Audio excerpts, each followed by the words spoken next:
Kaixo, ongi etorriak, ni Amaia Puin naiz, ipuin kontalaria, eta gaurkoan lugaritzen daude.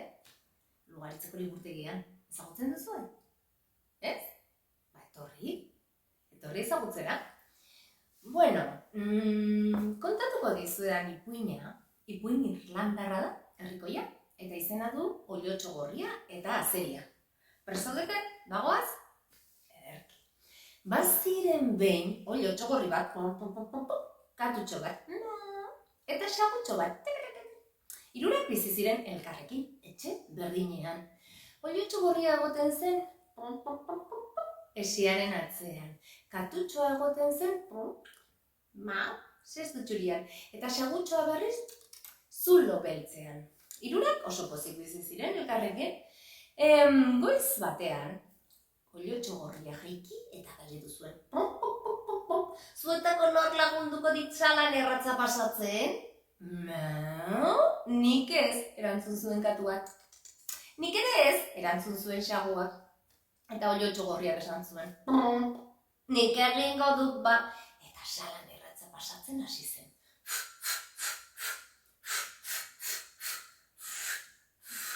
Salan erratza pasa ondoren galdetu zuen oiotxo gorriak. Zuetako nork lagunduko dit sua piztutzen? Nik ez, erantzun zuen katuak. Nik ere ez, erantzun zuen xaguak, eta orduan oiotxo gorriak esan zuen. Nik egingo dut ba. Eta sukaldea sartu eta sua piztutzen hasi zen.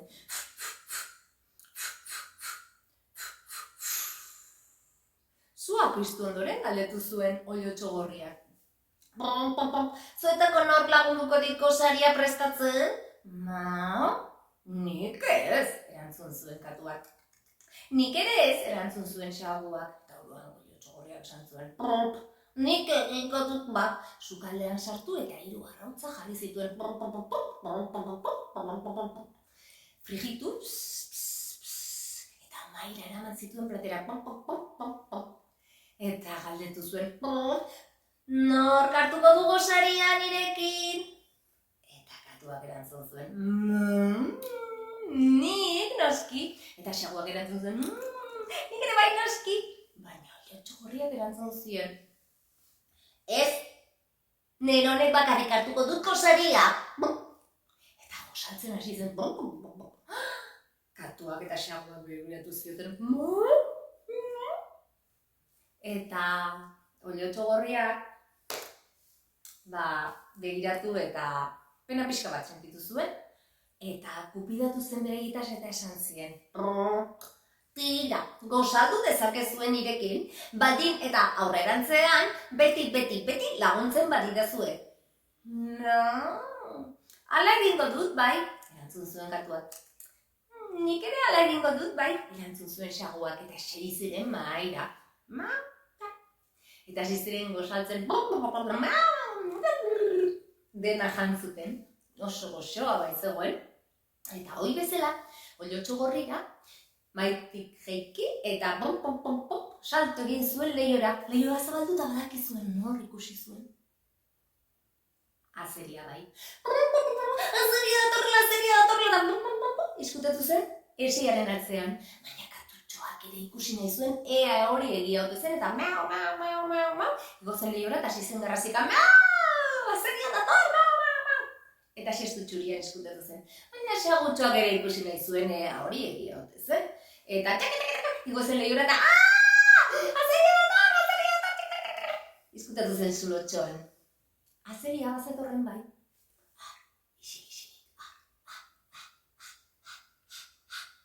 Atea zabaldu zuen, sartu zen barrura.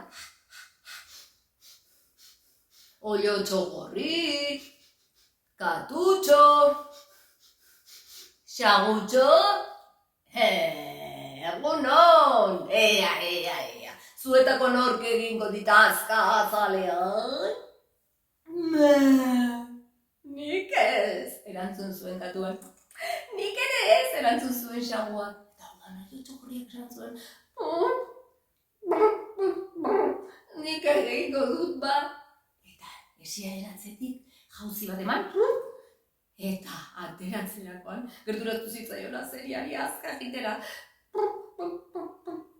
Eta azka egiten hasi zitzaion. Eta horrela azka egiten ari zela, azeriak bere atzaparrarekin, oilotxo gurri aldu, eta sartu zuen sakuan, eta itxi zuen. Eta saku barrutik oilotxoak egiten zuen. Oiuka, lagundu, arren, lagundu, zakutik irteten, arren. Baina bere lagunak, alaxe esan zuten, nik ez. Eta sagutxoak esan zuen, nik ere ez. Uste zuten salbatuko zirela, baina ez. Zeren azeriak oso usaimen ona du eta entzumen hobeagoa. Eta bai bata, eta bai bestea, sakura sartu ondo itxi, bizkarrera bota. Eta etxe hartatik alde egin zuen. Pixo handia zeramakien bizkarrean, nekatu zen eta zuhaitz baten itzalean siesta botatzea erabaki zuen.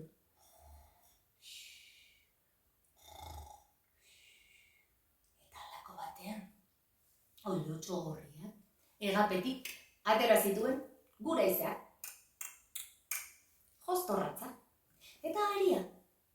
Eta galdetu zuen, zuetako nor lagunduko ditzakua mozten? Mau. Nik noski, erantzun zuen katuak.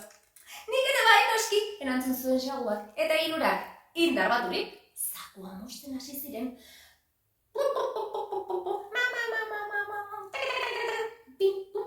Irten ziren hirurak kanpora. Eta kanpoan galdetu zuen oilotxo gorriak. Zuetako nor lagunduko dit hiru harri potolo ekartzen? Mau, nik noski, esan zuen katuak. Nik ere bai noski, esan zuen saguak. Eta hirurak, indar baturik, hiru harri potolo ekarri zituzten. Harria sartu zituzten sakuan. Eta azkenekoz galdetu zuen oilotxo gorriak. Zuetako nor lagunduko ditzakua josten? Mau, nik noski! Nik ere bai noski!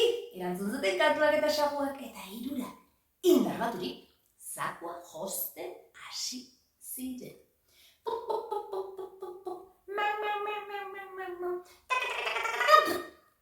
Zakua josi ondoren, bertatik alde egin zuten.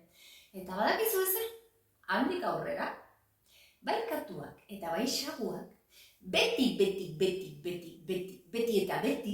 egin zioten kasu oilotxo gorriari. Aizue, baina jakin nahi duzuen ze pasa zitzaion azeriari? Bai ez da. Bueno, azeria esnatu zen, eta korrika joan zen amaren etxera pospozik. Iristea zegoela garrasika hasi zitzaion amari. Ama, jarri kristalesko lapikoa zutan, afaria dakarteta. Ama pospozik joan zen eta kristalesko lapiko jarri zuen zutan. Ura bota zuen, plo, irekiten zegoen uren jadanik. Eta azeria igozen teiatura tximiniara. Eta antxe zegoen, pospozik, zakua irikita esan zuen. Oilotxo gorri, gatutxo eta xagutxo. Venga, lapikora irura. Eta eman zion buelta, zakuari baina badakizue zer zeuden zakuan ez? Harriak bai, eta hiru harri potolo erori ziren lapikora. Kanka, kanka,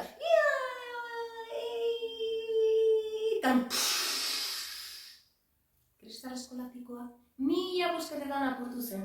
Azeria ama haserretu zen. Zeharo haserretu zen. Atera zen etxetik kanpora. Ikusi zuen zegoen azeria, bere semea. Kendu zuen etxeko zapatia. Eta bere punteria honenarekin kopetian eman zion eta txitxoi bat atera zitzaion azeriari. Ekilibrioa galdu zuen kolpearen ondorioz eta dama. Beste damateko bat hartu zuen lurren kontra eta beste txitxoi bat atera zitzaion. Eta horrela bukatu zuen azeriak bi txitxoiekin. Bata zapatiarena eta bestean lurraren kontra hartutako kolpearena. Eta alabazan, edo ez bazan, sar dadila, kalabazan. Eta atera dadila, Donostiko plazan. Bueno, lagunak, espero dut gustatu izan nahi puina. Eta urren arte, musu! Ondo ibili, agur!